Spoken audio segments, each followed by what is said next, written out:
15 ಹೇಳುತ್ತೇನೆ.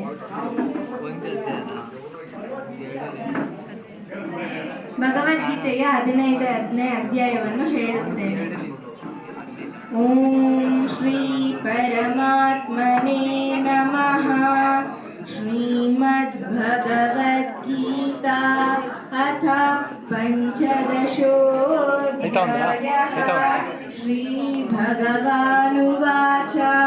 ಊರ್ಧ್ವಮೂಲಮದಃಶಾಖಾಮಶ್ವತ್ಥಂ ಪ್ರಾಹುರವ್ಯಯಂ ಛಂದಾಂಸಿ ಯಸ್ಯ ಪರ್ಣಾನಿ ಯಸ್ತಂ ವೇದ ಸ ವೇದವಿದ್ ಅಧಶ್ಚೋರ್ಧ್ವಂ ಪ್ರಸೃತಾಸ್ತಸ್ಯ ಶಾಖಾ ಗುಣಪ್ರವೃದ್ಧಾ ವಿಷಯಪ್ರವಾಲಾಃ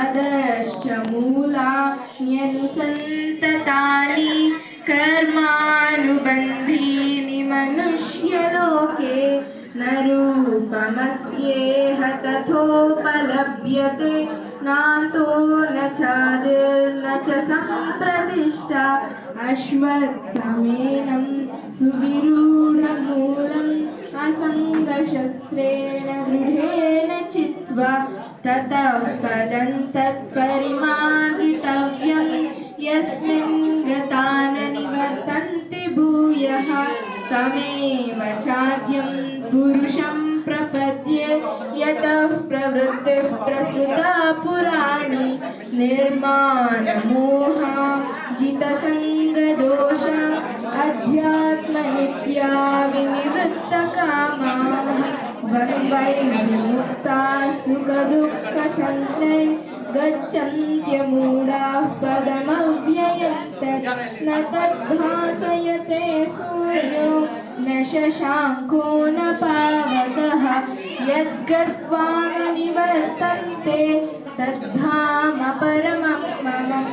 ಮಮೈವಾಂಶೋ ಜೀವಲೋಕೆ ಜೀವಭೂತಃ ಸನಾತನಃ ಮನಃಷಷ್ಠಾನೀಂದ್ರಿಯಾಣಿ ಪ್ರಕೃತಿಸ್ಥಾನಿ ಕರ್ಷತಿ ಶರೀರಂ ಯದವಾಪ್ನೋತಿ ಯಚ್ಚಾಪ್ಯುತ್ಕ್ರಾಮತೀಶ್ವರಃ ಗೃಹೀತ್ವೈತಾನಿ ಸಂಯಾತಿ ವಾಯುರ್ಗಂಧಾನಿ ವಾಶಯಾತ್ ಶ್ರೋತ್ರಂ ಚಕ್ಷುಸ್ಪರ್ಶನಂ ಚ ರಸನಂ ಘ್ರಾಣಮೇವ ಚ ಅಧಿಷ್ಠಾಯ ಮನಶ್ಚಾಯಂ ವಿಷಯಾನುಪಸೇವತೆ ಉತ್ಕ್ರಾಮಂತಂ ಸ್ಥಿತಂ ವಾಪಿ ಭುಂಜಾನಂ ವಾ ಗುಣಾನ್ವಿತಂ ವಿಮೂಢಾನಾನುಪಶ್ಯಂತಿ ಪಶ್ಯಂತಿ ಜ್ಞಾನಚಕ್ಷುಷಃ ಅಹಂ ವೈಶ್ವಾನರೋ ಭೂತ್ವಾ ಪ್ರಾಣಿನಾಂ ದೇಹಮಾಶ್ರಿತಃ ಪ್ರಾಣಾಪಾನಸಮಾಯುಕ್ತಃ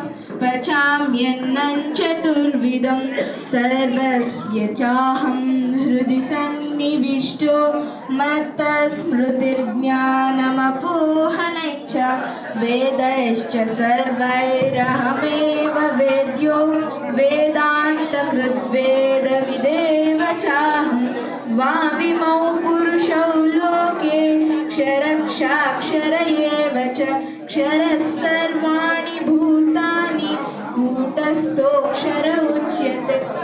ಉತ್ತಮಃ ಪುರುಷಸ್ಮನ್ಯಃ ಪರಮಾತ್ಮೇತ್ಯುದಾಹೃತಃ ಯೋ ಲೋಕತ್ರಯಮಾವಿಶ್ಯ ಬಿಭರ್ತ್ರವ್ಯಯ ಈಶ್ವರಃ ಯಸ್ಮಾತ್ ಕ್ಷರಮತೀತೋऽಹಮಕ್ಷರಾದಪಿ ಚೋತ್ತಮಃ ಅತೋऽಸ್ಮಿ ಲೋಕೆ ವೇದೇ ಚ ಪ್ರಥಿತಃ ಪುರುಷೋತ್ತಮಃ ಯೋ ಮಾಮೇವಮಸಮ್ಮೂಢೋ ಜಾನಾತಿ ಪುರುಷೋತ್ತಮಂ ಸ ಸರ್ವವಿದ್ ಭಜತಿ ಮಾಂ ಸರ್ವಭಾವೇನ ಭಾರತ ಇತಿ ಗುಹ್ಯತಮಂ ಶಾಸ್ತ್ರಂ ಇದಮುಕ್ತಂ ಮಯಾ ನಘ ಏತದ್ ಬುದ್ಧ್ವಾ ಬುದ್ಧಿಮಾನ್ ಸ್ಯಾತ್ ಕೃತಕೃತ್ಯಶ್ಚ ಭಾರತ.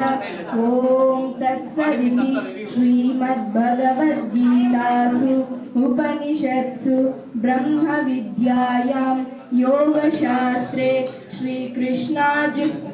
ಶ್ರೀಕೃಷ್ಣಾರ್ಜುನ ಸಂವಾದೆ ಪಂಚದಶೋऽಧ್ಯಾಯಃ.